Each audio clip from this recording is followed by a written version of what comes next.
The community continues to come together to help the Ellis family. We'll tell you how you can help.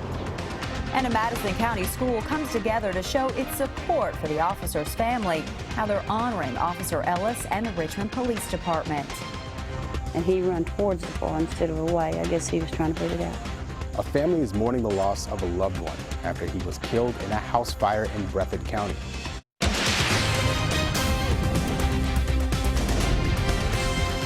This is WKYT News at 5:30. Good evening. A Central Kentucky community is coming together to support an officer injured in a shooting.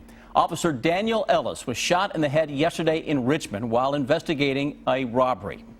Police say he went to an apartment on Ballard Drive as part of an investigation. Once inside, police say Raleigh Sizemore shot Officer Ellis. Ellis and Sizemore, who was also shot, were rushed to UK Hospital. Sizemore was later released into police custody. Police charged Sizemore with attempted murder of a police officer and unlawful imprisonment.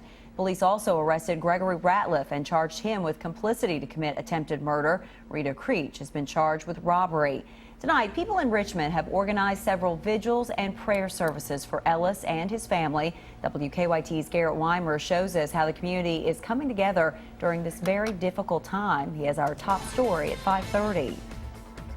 The community here in Richmond continues to come together in a time of tragedy, with two events coming up in just a little bit that offer two different ways to help out. Purdy's Coffee Company will host live music from 7 until 9 o'clock. The band playing says they'll donate all the tips they make tonight to the Ellis family. The coffee shop, run by Kara Purdy and her brother, a state trooper, says they'll also donate the proceeds during that time. So we're hoping to get a lot of the support of the community, just coming out and just donating whatever they can and just going to a good family that needs the support of everyone. At 6, St. Mark Catholic Church is holding a Mass for peace and to pray for Officer Ellis and his family. I extended one call, so to speak, out to everyone saying let's come together and let's unite ourselves in prayer and support, especially in the midst of these tragic events. Again, that Mass starts here in less than half an hour now, and the fundraiser at Purdy's runs from 7 to 9. In Richmond, Garrett Weimer, WKYT. And Father Jim says people of all faiths are invited to the Mass. Today, students and faculty at Madison Central High School showed their support for the Ellis family. Ellis's wife is the assistant principal at the high school. Today, people wore blue to honor Officer Ellis and decorated the school with blue ribbons.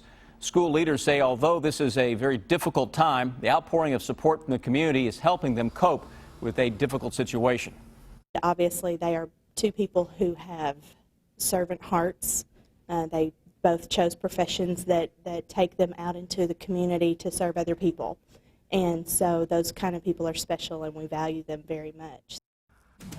So if you want to help out, we have information on how to donate to a fund set up for the Ellis family on WKYT.com, and we'll bring you the very latest updates on the officer's condition right here on WKYT.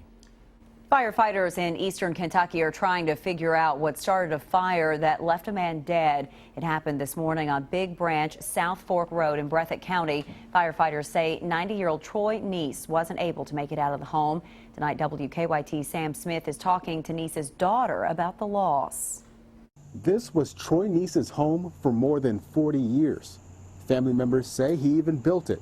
He was living here with his daughter. 5:15 in the morning is when my sister came running out to our house next door and said the house was on fire. Pamela Bush says her dad ran towards the fire trying to put it out, and he didn't make it out of the house. He came from a big family, and he was the last surviving one, and still, it wasn't natural causes that took him out. He was a fighter. Neese was 90 years old. Strong man, straight back, proud, very proud. His daughter says he spent much of his life working with his hands as a carpenter and building pools. Very outgoing, still built fires, got out and cut wood, things like that. Very active.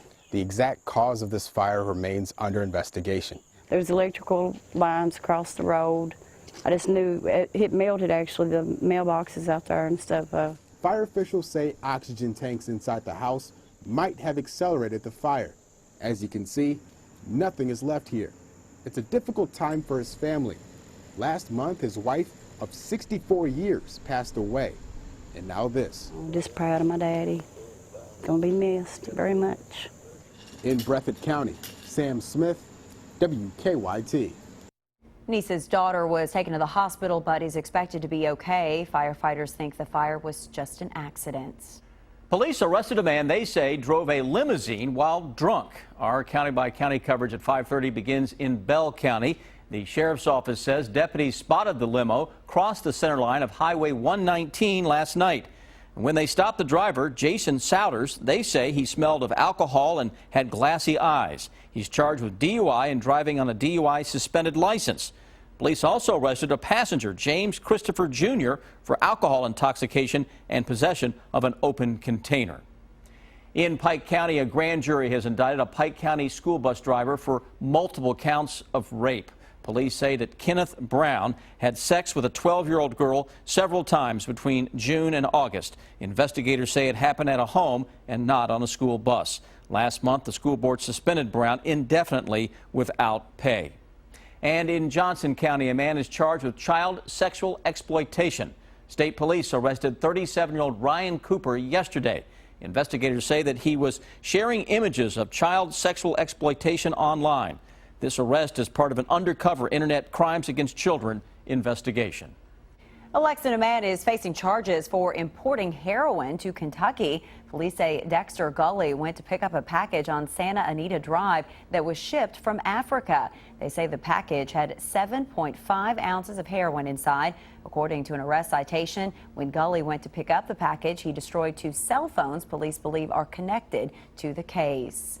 All right, we want you to enjoy the last few hours of some warm weather because we are tracking a drop in temperatures as we head into the weekend. Chief Meteorologist Chris Bailey is in now with an early check of your forecast. Yeah, and it's a cold front that's going to bring in that drop in temperatures towards seasonal levels heading into our weekend. And kind of the buffer with that will be a line of showers and thunderstorms into the day tomorrow. Those current temperatures are still into the 70s across most of central and eastern Kentucky. A lot of 70 to 75 degree numbers. Defender radar network picking up on a lot of rain back to our west, even a little bit of lightning I'm seeing now just to the north of the Paducah area.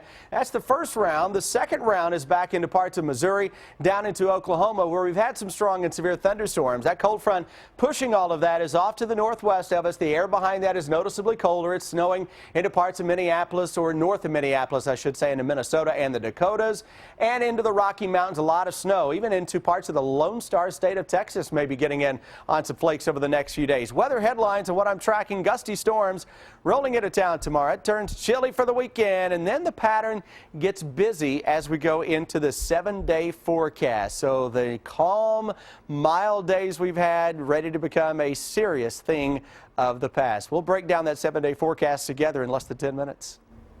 Chris, thank you. It is something that many of us are not ready to think about quite yet, but some parts of the Commonwealth are already preparing for snow this winter. Take a look at this video from the Kentucky Transportation Cabinet. Today, crews delivered several tons of salt to Rowan County. The Transportation Department now has 20,000 tons of salt stockpiled in northeastern Kentucky. They plan to release more information about how they're preparing for winter in the next few weeks.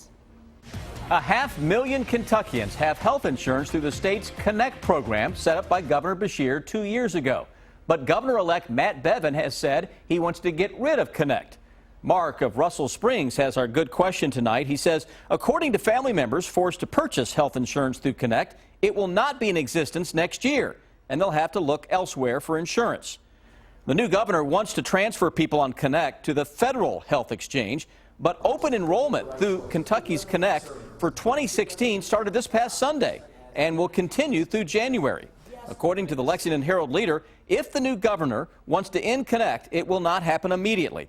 The U.S. Department of Health and Human Services expects at least a year's notice will need to be given for states that want to terminate the exchange and move people to the federal program. The Herald Leader says that Bevin would have to notify Washington by January 1st if he intends next fall to prevent open enrollment for 2017.